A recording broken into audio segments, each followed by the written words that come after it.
Assalamualaikum, selamat pagi Pak Dinda. Waalaikumsalam. Selamat pagi. Oke, bagaimana kabarnya Pak Dinda? Apakah sehat? Alhamdulillah masih dalam proses penyembuhan. Untuk mental lumayan, lumayan nggak sehat. Ngomong-ngomong, apa aja kesibukannya belakangan ini? Belakangan ini baru selesai pelepasan kampus mengajar 4. Kebetulan saya juga ditempatkan cukup jauh dari rumah. Kemudian akhir-akhir ini sibuk untuk ngelengkapin tugas karena udah masuk minggu-minggu terakhir perkuliahan. Kemudian masuk juga minggu-minggu terakhir kampus mengajar. Jadi, eh, karena udah minggu terakhir dan juga udah akhir penugasan, jadi ada pengerjaan laporan seperti itu ya. Ya, seperti itu. Banyak sekali maksudnya.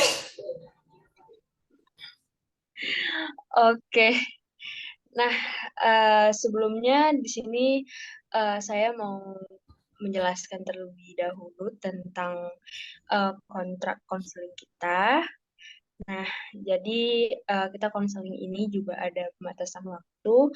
Mungkin saya bisa kasih eh, waktu sama konseling ini eh, mungkin bisa lebih dan kurang 45 menit. Nah, jadi eh, di sini saya juga sebelumnya mau menjelasin dulu di sini Pak Dinda pernah nggak udah ngelakuin konseling sebelumnya? Belum pernah. Oke, jadi konseling itu dia upaya pemberian bantuan eh, untuk konseli supaya konseli ini bisa eh, membantu konseli lah untuk mencari keputusan atau solusi dari permasalahan yang ia alami. Nah, eh, jadi di sini kita juga juga memegang asas kemandirian. Nah, jadi di sini nanti yang nantinya eh, bakal ngelakuin solusinya itu kembali ke Padindanya sendiri seperti itu. Apakah dapat dipahami? Dapat, saya paham. O- Oke. Sebelum tadi kan Pak Dinda bilang kesibukannya belakangan ini banyak ngerjain tugas. Nah, kira-kira eh, itu berdampak nggak ya sama eh, apa yang Pak Dinda rasain? Entah mungkin itu mengganggu keseharian Pak Dinda atau mengganggu kesehatan mental Pak Dinda. Hmm. Sebenarnya yang saya juga kan ada beberapa kan kita juga kalau tugas kuliah mungkin udah banyak ya karena tapi untuk tugas yang dari kampus mengajar ini kebetulan ada beberapa hal yang memang tanggung jawabnya itu dilimpahkan ke saya. Sebenarnya saya juga nggak masalah dengan itu gitu loh. Karena di kampus mengajar itu, di sekolah itu saya senang karena banyak ketemu murid-murid, banyak ketemu teman-teman juga kan. Tapi yang sebenarnya saya agak bingung itu adalah ketika kemarin ada beberapa kegiatan kayak seminar internasional, kegiatan perlombaan yang memang di satu waktu gitu deadline-nya. Jadi benar-benar yang kayak bingung mau ngerjain apa yang harus dikerjain duluan sementara kan jarak dari rumah ke kampus, jarak dari rumah ke sekolah itu kan udah memakan waktu yang cukup banyak juga. Jadi beneran kayak apa ya yang harus dilakuin kemarin itu sempat saya bener-bener gak tahu mau ngelakuin apa, saya burn out kayak bener-bener lupa apa yang harus dilakukan, kemudian lupa barang di mana, beneran kayak bingung betulan kayak mau marah tapi mau marah sama siapa nggak tahu gitu.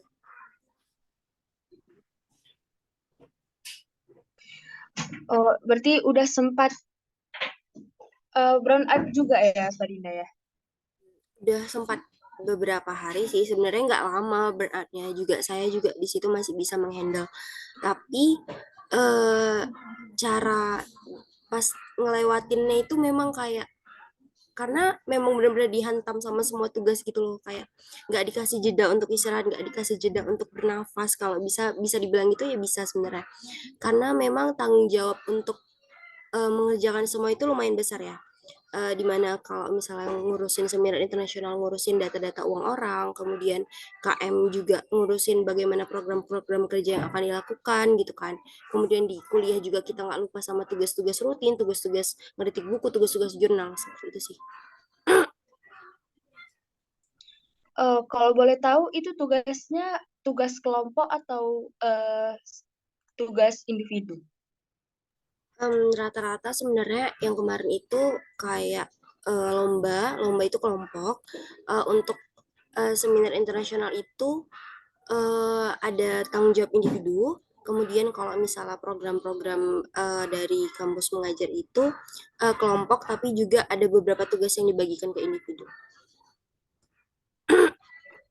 Nah, untuk tugas kelompoknya eh, itu apakah Kak Dinda lebih sering eh, yang mengerjakan atau mungkin bisa diceritakan lah bagaimana eh, kalau misalnya eh, pengerjaan tugas kelompok. Untuk tugas kelompok yang dari sekolah, yang misalnya yang program-program yang akan dicapai, memang kami berbagi dan kami juga selalu berdiskusi kalau misalnya mau ngerjain suatu hal gitu kan.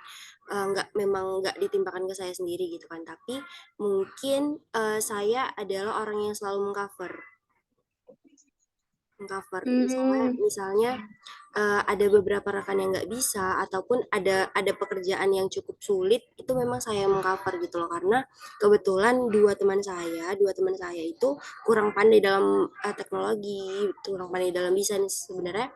Kemarin karena saya juga di sana sekretaris gitu ya, jadi saya dan teman saya satu lagi si Bendahara ini memang mengcover administrasi, semua administrasi gitu loh. Sedangkan kalau misalnya lomba kemarin juga seperti itu sih, ya saya juga kebagian yang sulitnya. Jadi mungkin karena itu, jadi otak dan tenaga juga terkuras. eh, makanya karena itu yang Padinda rasain juga karena bebannya lebih banyak di Padinda makanya sampai sempat brown out juga gitu ya. Benar, benar, benar. Itu setelah itu ada nggak Mbak Dinda coba untuk minta tolong sama orang lain gitu? Misalnya saking banyaknya lah yang eh, kewajiban atau saking banyaknya tugas yang eh, Mbak Dinda miliki, pernah nggak mencoba minta tolong sama orang lain gitu? Sebenarnya kalau saya memang dari dulu susah orangnya minta tolong sama orang. Tapi karena memang udah burn out dan udah buntu kemarin, jadi saya udah coba sedikit, mulai sedikit demi sedikit gitu. Sebenarnya bukan teman-teman saya nggak mau nolongin gitu loh, tapi mungkin karena saya juga orang yang nggak percayaan sama orang. Karena takut juga takut juga ngerepotin orang gitu kan. Padahal sebenarnya itu nggak salah ya. Tapi eh, itu benar-benar kayak, ih nanti aku udah ganggu dia nggak ya, ih nanti aku ngerepotin dia nggak ya gitu loh, padahal memang aku di situ lagi butuh-butuh bantuan gitu kan. Hmm, eh, untuk sejauh ini, eh, apakah masih banyak tugas yang Mbak Dinda harus kerjakan? Sejauh ini tinggal beberapa aja sih, nggak sebanyak yang kemarin, tapi udah mulai harus diselesaikan.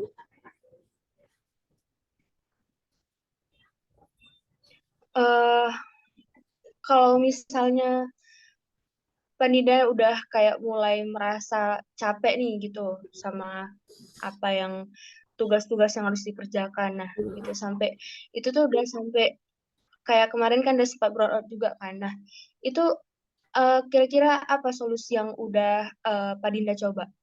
Em, Sebenarnya yang pertama, saya memang selalu menerapkannya sih. Tapi kemarin memang sampai mau ngelakuin ini aja tuh lupa. Tapi kemarin itu ketika saya burn out, memang saya benar-benar ambil break dulu selama mungkin beberapa jam. Kayak memang melakukan apa hal yang disuka, benar-benar yang kayak melakukan kesenangan gitu loh biar otaknya fresh. Kemudian yang kedua, saya benar-benar buat skala prioritas. Apa yang harus saya lakukan duluan, apa yang harus saya selesaikan duluan, apa yang lebih penting menurut saya.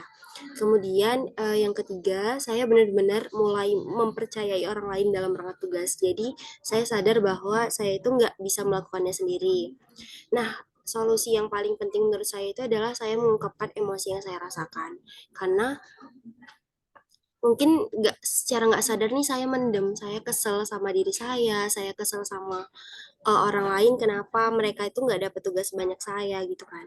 Tapi mereka itu ya santai-santai aja karena mungkin saya nggak ngomong gitu, karena saya nggak bilang saya capek, karena saya nggak bilang saya itu nggak mampu gitu loh. Sebenarnya saya mampu tapi mungkin saya ngerepotin, jadi juga eh, karena itu udah cukup terbantu sih. Oke. Dari yang saya dengar juga, solusi yang udah Pak Dinda sampaikan udah cukup sangat baik, dan mungkin eh, ada baiknya itu Pak Dinda tetap lakukan untuk kedepannya. Nah, tapi pernah nggak Pak Dinda udah mulai coba untuk terbuka sama orang lain gitu? Mau saya kayak Pak Dinda ungkapin gitu, kalau saya Pak Dinda lagi capek, Pak Dinda lagi, misalnya mereka minta tolong nih gitu, tolong kerjain ini gitu. Nah, terus Pak Dinda udah pernah nggak udah nyoba terbuka gitu dengan apa yang Pak Dinda rasain, misalnya kayak nggak bisa gitu, atau Pak Dinda yang tipikal langsung nerima aja gitu. Iya, sebenarnya saya tipikal langsung terima aja sih. Karena satu juga kan kemarin itu seminar-seminar itu kan juga berhubungan sama dosen gitu kan. Jadi kayak sungkan gitu nerimanya, kayak nggak mungkin Pak aku capek gitu kan, nggak mungkin gitu kan. Pak Padin capek gitu loh. Sedangkan ya Bapak itu juga mungkin lebih capek gitu kan. Jadi ya Padin mungkin kemarin itu lebih minta keringanan waktu sih. Karena juga nggak mungkin juga kan semuanya diselesaikan dalam waktu 1 hari sedangkan datanya itu ribuan gitu kan. Kemudian untuk sama teman-teman gitu juga jarang sih bilang kayak capek ataupun nggak bisa. Sebenarnya sebenarnya susah kali sih itu. Oke, nah mungkin dari sini eh, Pak Dinda udah mulai menyadari ya, eh, ada ada baiknya gitu untuk terbuka sama orang lain. Ya, mungkin salah satunya ya dikondisikan juga gitu. Saya lihat orangnya siapa gitu kan. Kalau dosen kayak tadi kan nggak mungkin kita tolak. Nah, kayak teman, eh, saya rasa Pak Dinda udah mulai menyadari gitu. Hmm. Ada perlu keterbukaan. Kalau misalnya Pak Dinda nggak bisa ngelakuin itu atau nggak bisa ngebantu, mungkin Pak Dinda ada baiknya sampaikan aja gitu. Jangan langsung menerima juga, jangan saya kayak jangan jadi orang nggak enakan gitu. Karena kan satu sisi dengan kita ungkapin apa yang kita rasain kan jadi kayak sama-sama enak kan sama kawannya juga gitu. Maksudnya Panda juga lebih memperhatikan eh, diri Padinda sendiri gitu. Nah, eh, jadi dari sini kira-kira untuk kedepannya eh, apa solusi yang mungkin Padinda mau lakukan gitu? Kalau misalnya agar ini nggak keulang lagi gitu, biar biar Padinda nggak berulang lagi gitu masalah tugas ini. Sebenarnya mungkin yang saya sadari setelah beberapa waktu terakhir itu, yang pertama percaya sama orang lain sih, karena kan banyak tugas kita itu kelompok gitu kan. Kan saya juga sadar bahwa bekerja sama sama orang lain itu memang adalah satu kemampuan yang memang harus kita miliki gitu loh. Dan saya sebenarnya udah punya itu, tapi belum sepenuhnya karena belum bisa percaya sama orang lain. Kemudian yang kedua, saya akan tetap menerapkan skala prioritas saya gitu loh. Jadi saya benar-benar harus ngelakuin apa yang harus saya pentingin, apa yang menurut saya penting duluan, baru eh, dilakukan setelahnya. Kemudian yang ketiga, sebenarnya saya udah coba untuk nggak melakukan tugas itu sesuai dengan deadline, tapi memang sebenarnya bukan salah di deadline ya, tapi memang salah di waktunya yang memang benar-benar sangat-sangat singkat. Seperti itu sih. Oke. Kira-kira setelah konseling ini bagaimana perasaan Kak Dinda? Sebenarnya menurut saya ini adalah hal yang benar-benar saya butuhkan sih, karena memang saya orangnya susah terbuka sama orang lain. Jadi dengan adanya konseling ini saya benar-benar bisa berbicara, bisa menguraikan, mengutarakan perasaan yang benar-benar saya rasakan. Oke. Nah, eh, karena kita juga terbatas waktunya. Nah, kira-kira eh, untuk tindakan lanjutnya atau tindakan follow up-nya kapan lagi kita akan mengadakan eh, konseling lagi? Mungkin saya butuh waktu sekitar 1 minggu ke depan, kira-kira hari Rabu. Oke. Eh, oke, boleh juga itu. Kira-kira mau di jam berapa? Mungkin pagi menjelang siang sekitar jam 10. Oke. eh, Terima kasih ya, Pak Dinda, atas waktunya. Eh, Selamat eh, beraktivitas. Oke, terima kasih sudah meluangkan waktunya. Ya, sama-sama, terima kasih kembali. Oke, Assalamualaikum. Waalaikumsalam.